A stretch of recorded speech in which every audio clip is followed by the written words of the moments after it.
Chris Lamanna. It's been too long, man. How are you? Yeah, I can't complain. I'm still alive. It's usually a good place to start. Yeah, that's how I like to start. Yeah. All the time. Every morning? Yeah, pretty much. I had a birthday the other day and they said, what did you get? And I said, oh, well, I got to wake up. So, Well, happy birthday. And I'm glad the present came. Was it neatly wrapped, or are you getting a bit old and wrinkly now, mate? What was the birthday number? How old are you? 38. Oh, yeah, no, still young. But I feel 50. Does that count for anything? Yeah. Well, let's start this one off with some Yeah. pumped energy, eh? Yeah, let's do it. I'm super pumped. Oh, mate.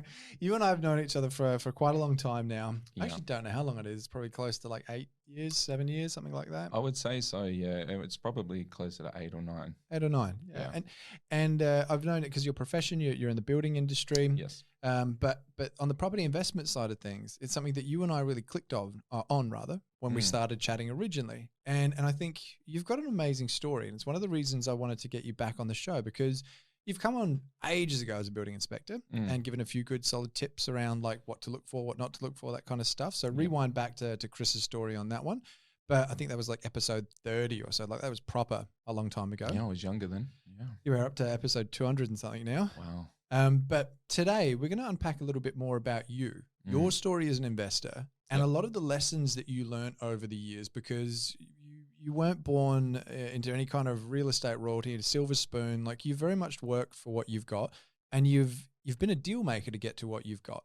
And this is something that I like about your story, Chris, because I think there's plenty of other people out there that would probably be in a very similar position to think, well, like this is tough, and it's arguably even tougher now with where prices are. So do you mind if we rewind back to the very beginning, mate? Like talk to me about growing up. What kind of a house did you grow up in? Well, just hearing you say that almost brings a tear to my eye a little bit, because it's weird hearing someone say it to you, because it's something that I've never really thought about. And I guess it's an outside perspective of where I'm at now. It's, just never really thought about it. It's crazy. Well, now that that's actually fresh in your mind, my first question. Where are you at now? In relation to what, my properties? No, just like for what you're thinking. You said like about how someone actually pointing it out from where you came from to where you're at now. Yep. Where do you actually feel you're at now? Well, it's something that I don't think about a lot. You know, where I'm at, I'm always looking probably ahead a little bit too much, which, it's, I don't often appreciate what I've got, which it can be a good thing in a way, because you're always wanting more, but it can also be a bad thing because you can lose that balance as well. And not live in the moment kind of thing. Definitely not live in the moment. I think, based on, we'll get into it, but where I've gotten to, there was a lot of sacrifices, probably a little bit too much. So I think it's very important to find a balance, which I think we have to talk about. But Well, like we were talking the other day when you said you bought the car, like dream car, and you've spent quite a bit on that, but that's something that you've been wanting for a very long time that you've sacrificed to get to. Yeah. Well, I actually made a big sacrifice very early on in my investment career. I sold the car of my dreams. To do a subdivision. It has allowed me to grow to the point where I've got a better version of it now. Love it. Yeah. All right, man. Well, how about we go back to the question of, talk to me about growing up. Like, can you tell me what kind of a house did you grow up in? What was young Chris's life like? Very modest. My mother had 2 other brothers as well.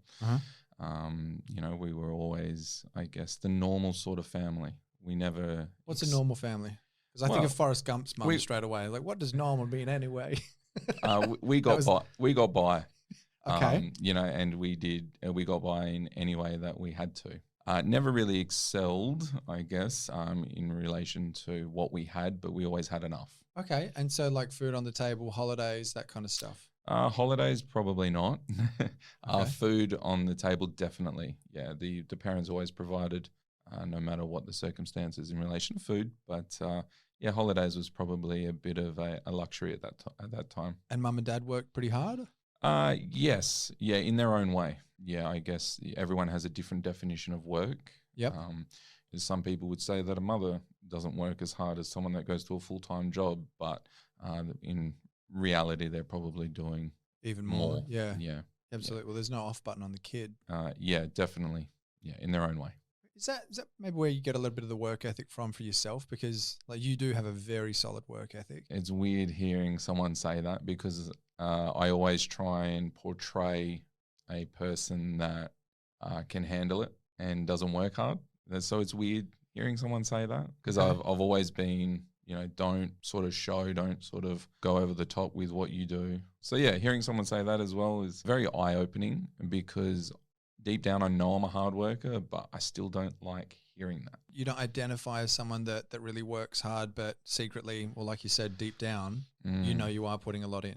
It's weird. I feel like I'm unintentionally touching on a few nerves here, mate. Oh, a little bit. Yeah, we probably have to go see a psych after this interview. No. I got scotch in the office. All is well, but yeah, just hearing someone say that, and obviously even being invited onto a show like this, it's sort of a bit surreal, because I don't see it as such a big deal.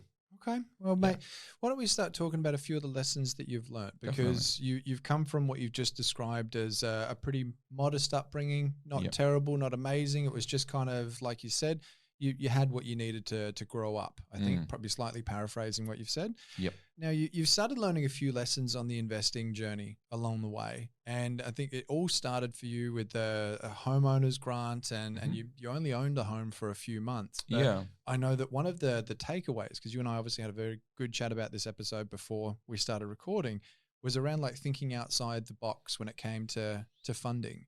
Yes. Can you strategies? Yeah. Yeah. Can you expand a little bit more on that and how you got started with everything? I think obviously a big portion of it was my father initially.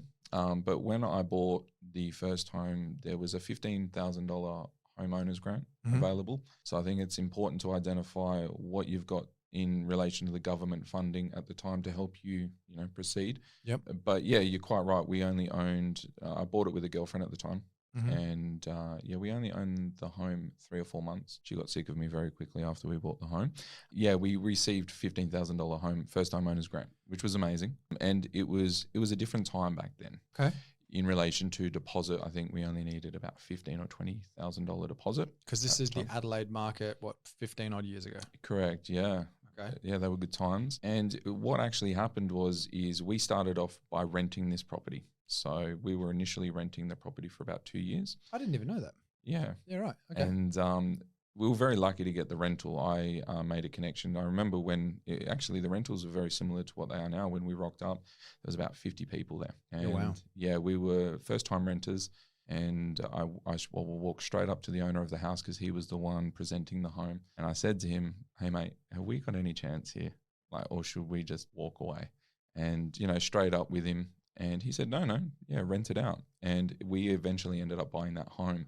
So he sold that home, and I said, well, would you like me to buy it?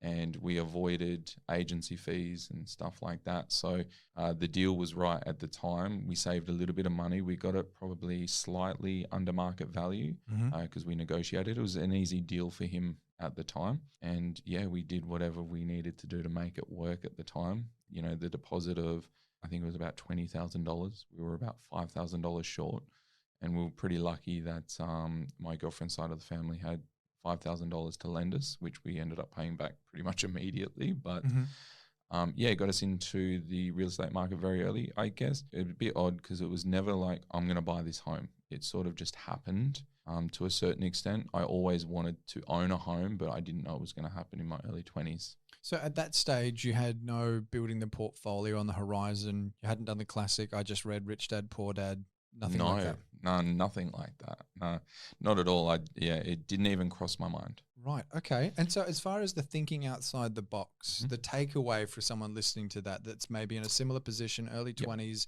wanting to get started, what do you think was the biggest aha moment for you that was really outside the box that got you going? Well, when I had the initial discussion when he decided to sell that home, I said, look, it's going to be really easy for us to buy this home. I didn't even know how we were going to buy it at the time.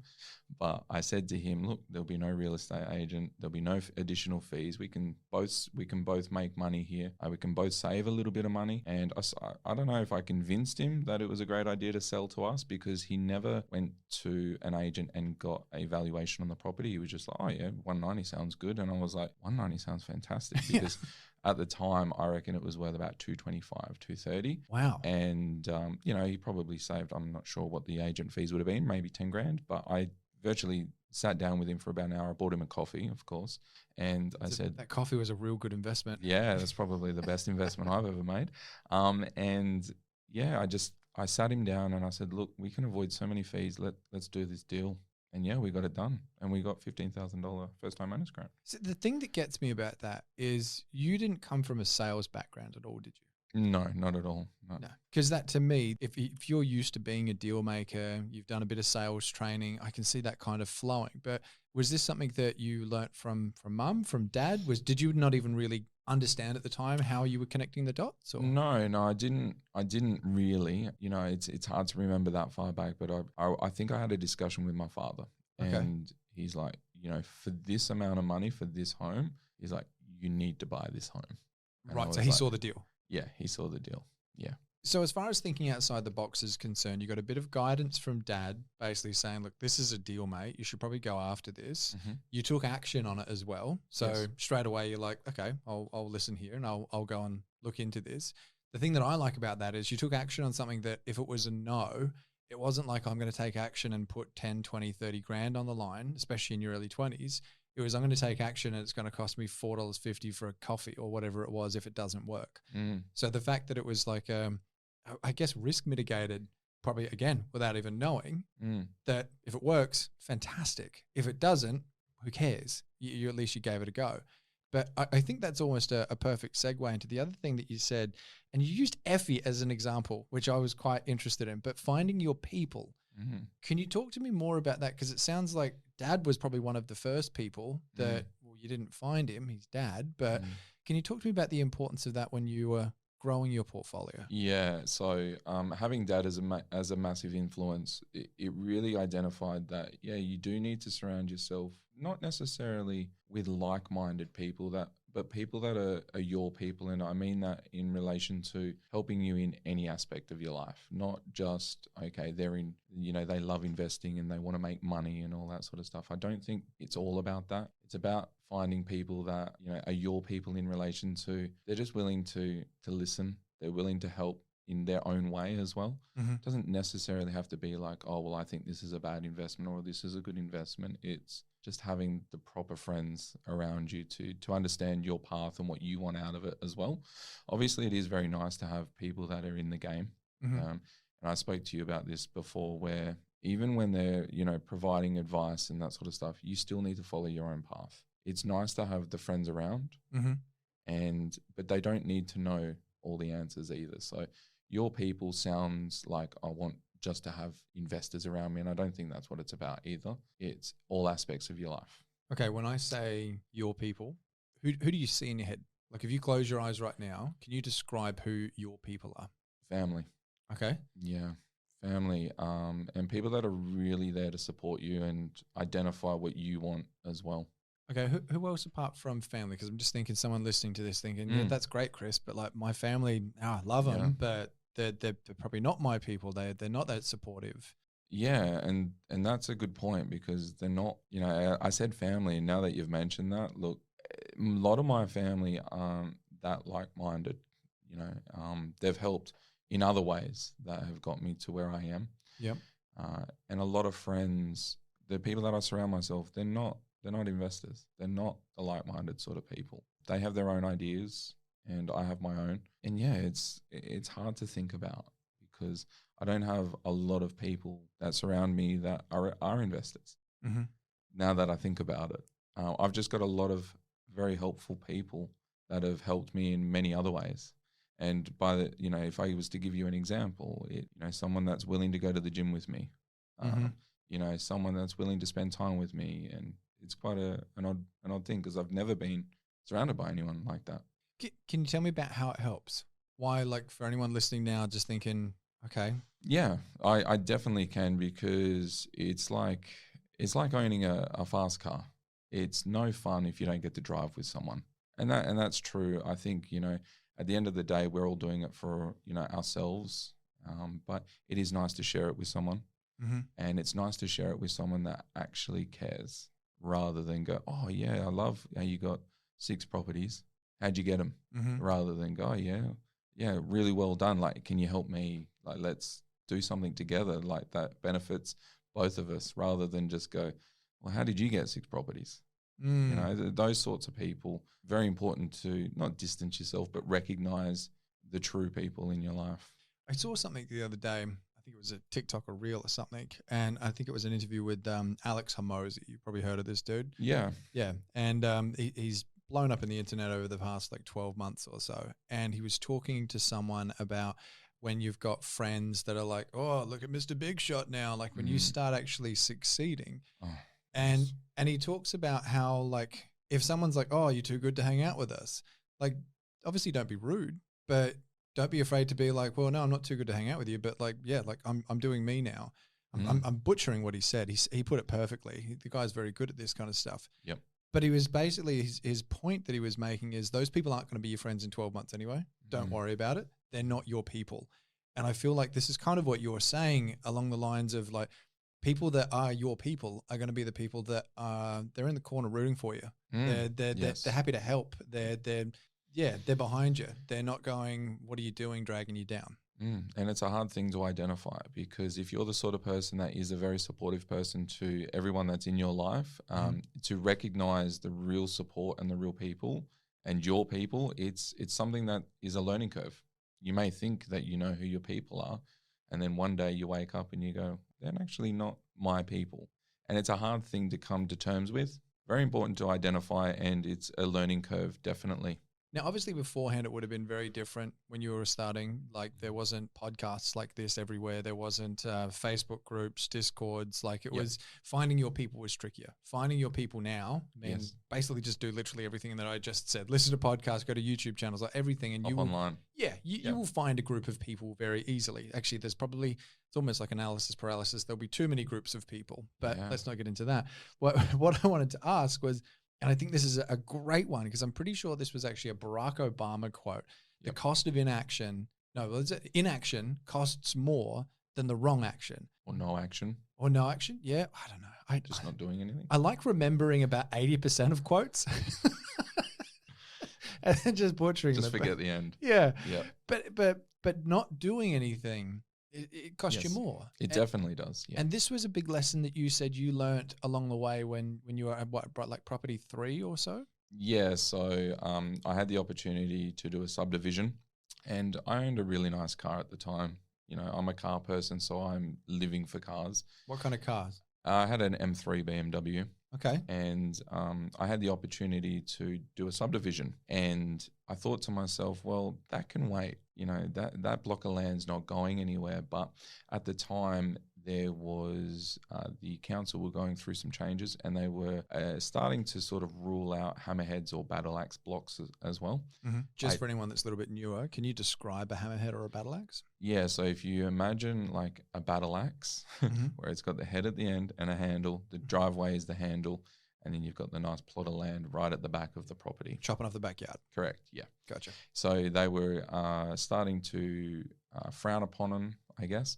And at the time, I had no money to pull the trigger on the subdivision. So I had to make a bit of a sacrifice. Well, not a bit. It was a very large sacrifice. I sold the car that virtually is the car of my dreams, you know, to finance the subdivision. Now, I think the rules have changed again, but at the time, if I had delayed, there would have been a very strong possibility that I wouldn't have got that subdivision through, and it would have cost me substantially more than it would have cost to sell that car. Talk to me about your thought process of getting rid of the dream car. Because I'd imagine you, late 20s then? Yeah, so mid-20s. Mid-20s, okay. Yeah, it's at the time, selling the car wasn't a big deal. I just said, no, the car's got to go. I think, you know, the sacrifices is one of the most important things to growing. You know, you can hold onto the car forever and have a great time, but if you're not willing to make a sacrifice for what you want, well, you will get left behind. You got to make those sacrifices to go further. Yeah, okay. And so the cost of inaction, that was only really like evident when you looked back though. I'm assuming at the time there was no fear of what will I do, or did you still have a little bit of that? There was a little bit because of the whole subdivision potentially not going through. Even with the council, that first subdivision took over 3 years to get through. Jesus. Yeah, it's because I had a very small frontage. It was 9 meters. Yep. I believe at the time they wanted 6 meters per property at least. It might have been even more. That's right. You're like a big diamond shape on that block, aren't you? Yeah. So a very small frontage that fans out towards the back of the property, and they just didn't want to get it through. And it's so funny because I was in council. Honestly, I think it was about 3 or 4 years. And one day, the guy that was dealing with my property, I think he retired. And he's just like, just went bang, stamped it, and went, it's approved. And I was like, oh, cool. That's fantastic. So I can tell you now that if I didn't make that sacrifice and I didn't start the process when I did, there is a strong possibility there wouldn't be a 3-bedroom, 2-bathroom home at the back there earning me money. And I feel like there's an additional inaction, action type situation there as well, even with the actual building side of things. Because didn't like the build itself cost you like 130, 140, whereas now it would cost like double that? Or so to build a 3-bedroom, 2-bathroom home with high ceilings, tiled to the ceilings, everything was 148,000. You're not even building a granny flat for that now. And no, you can't even buy a garden shed for that. So very fortunate, but I knew like deep down things never stay the same forever. It was important to make those changes and, pull the trigger on those so quickly because it wasn't going to stay like that forever.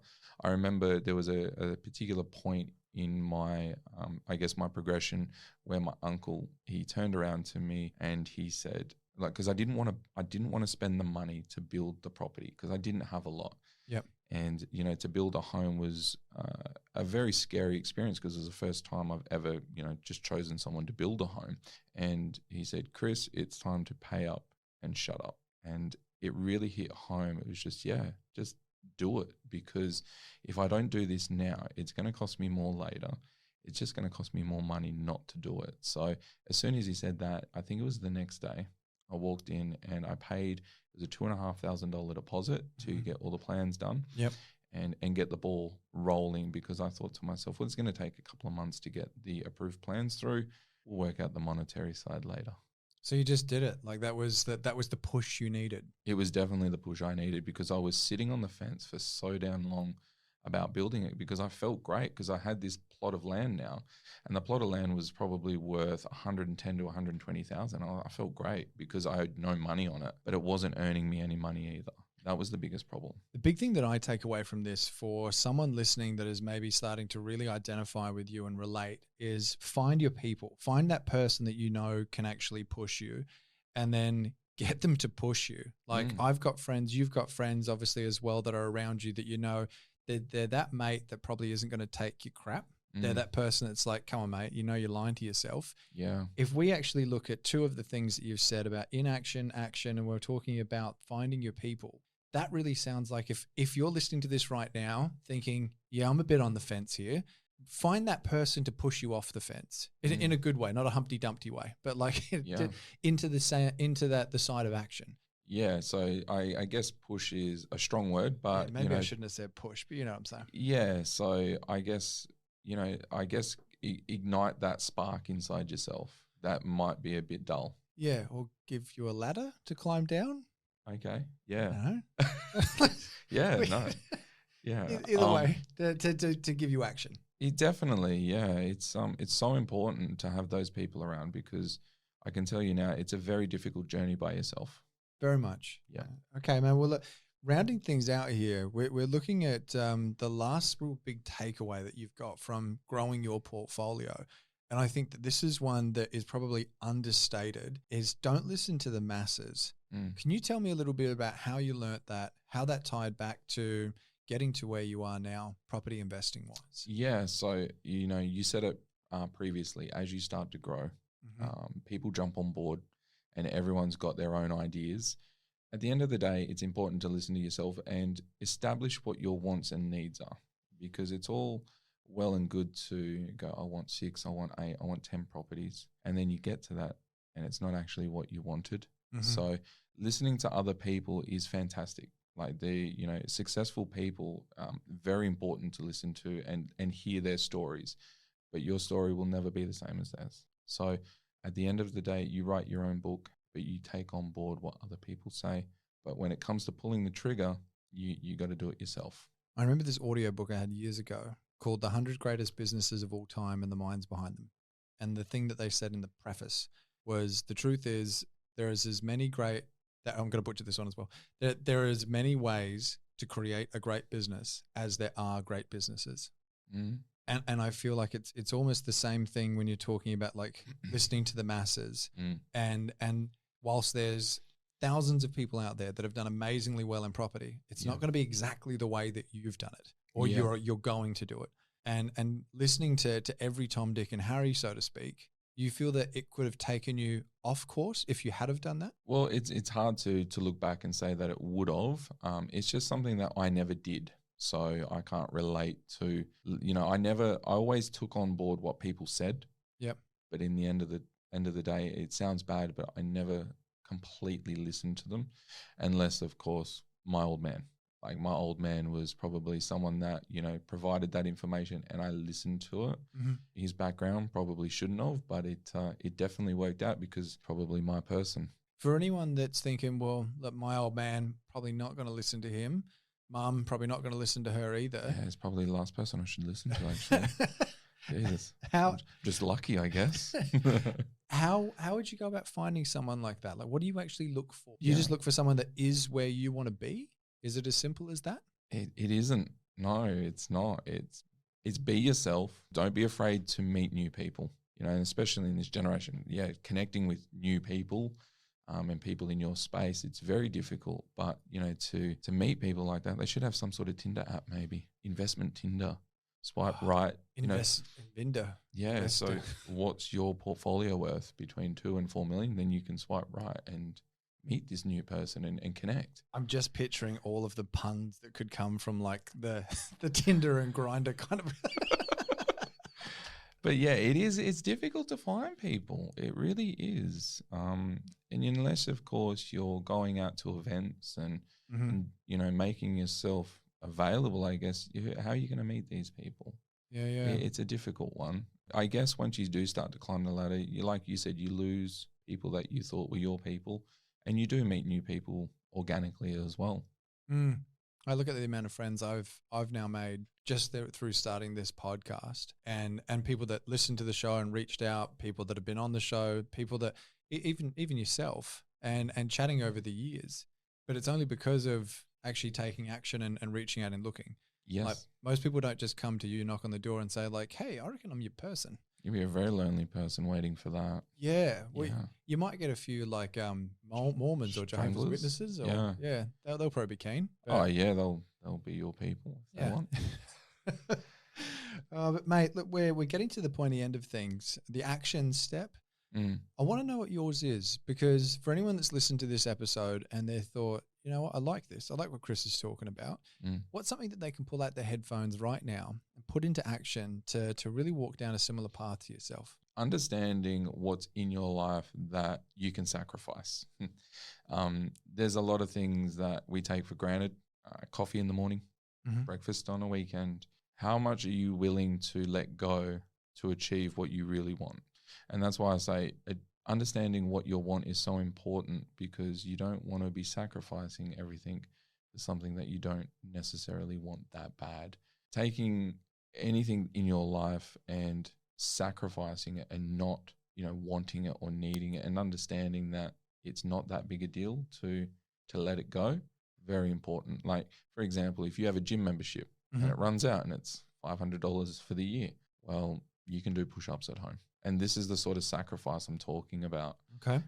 If you want to drive somewhere and, it's just up the road, will you walk? And it really does get down to the nitty gritty like that. If you need to do it, then you make it work. If you need to eat 2-minute noodles, 2-minute noodles taste great. Just add a little bit of butter in there. It tastes great. But you can upgrade to Megarang and like really live the fast life. No, because you need to make those sacrifices. It's all about honestly, it is about sacrificing, I guess, what you want out of life. And that's why it can be like a balance beam, like a seesaw. So it can go one way or the other. What I'm hearing is sacrifice, but make sure you're clear on what you're sacrificing for. Because otherwise, if you sacrifice and you don't have clarity on that end goal, if you get to that end goal and you're like, holy crap, this isn't what I wanted, then you're not going to have that feeling of achievement. You're going to have the feeling of, what did I just sacrifice for? You'll probably feel regret. That's very wise words, Chris. I like that. Yeah, so don't let it go one way too far. Find that balance. Awesome, man. Well, arguably, we're at the most important question of the entire show. I asked you this about 3 years ago. Pizza? And I forgot the answer to it. But now I need to ask you again. Chris Lamanna, what is your favorite pizza? Okay. If I say Domino's, it's going to get a bit of hate. So no, you'd be surprised how many. It's an investment podcast, mate. Domino's is a gamble because it can be really good, but it can also be really bad. So which kind of Domino's? What are you getting? Whatever's cheap. I think the $5 pizzas. See, even with all these properties, it's important to identify a cheap pizza. So it's not even the topping; it's the cost that you go to straight away. It really. I hate to say this, but it is. Okay. Some people might call me a tight ass still. Yeah. Have you been to Lamanna's in Melbourne? Lamanna's Bananas or the pizza place? I don't know. Yeah, pizza, and it's like almost like a. No, I haven't. No. Man, their garlic bread. Oh my god, it's so good. How expensive is it? Okay. So it's not expensive. It's expensive for garlic bread. I think it's like $6-7 for like a thing. Like when normally you go to Woolies and you get like $1.80 for two. Like so. Yeah, it's. We're talking about sacrifices. And this is you're probably not going on Lamanna's. Well, but because it's in Melbourne, it's like a treat. And Bianca comes back and she drives back with it, and it's just the most amazing garlic bread. Every time we have it, though, I think of you because we've got about like 6 of them just sitting in the fridge or freezer for like special occasions. I'm like, I gotta call Chris. Does he have any relation to these guys? Does he have the recipe for this garlic bread? No, I'll be down at Coles buying the $1.51 probably. Oh, it's sad. Oh, mate. Well, Chris Lamanna, thank you so much for jumping on the show. That's cool. Is there any final words of wisdom or anything you'd like to leave with our audience today, mate? Yeah. I enjoy it. Enjoy the investment game. Don't let it stress you out. It can be like you're at a casino table. Don't ever look at it like that. Just enjoy the journey. If a deal doesn't work out quite the way you expected, or the numbers don't add up, or just make it work. You make it work no matter what. And if you have to go to Coles and buy that $1.50 garlic bread instead of enjoy your Lamanna's garlic bread for $8, hey, if you want to do that, that's cool. But you will not be getting far. By the way, if anyone from Lamanna's is listening, we are open to sponsorship. Yeah, we'll do a garlic bread contra deal. Chris Lamanna, thank you so much for jumping on the show, mate. That's okay. I appreciate it. Thank you.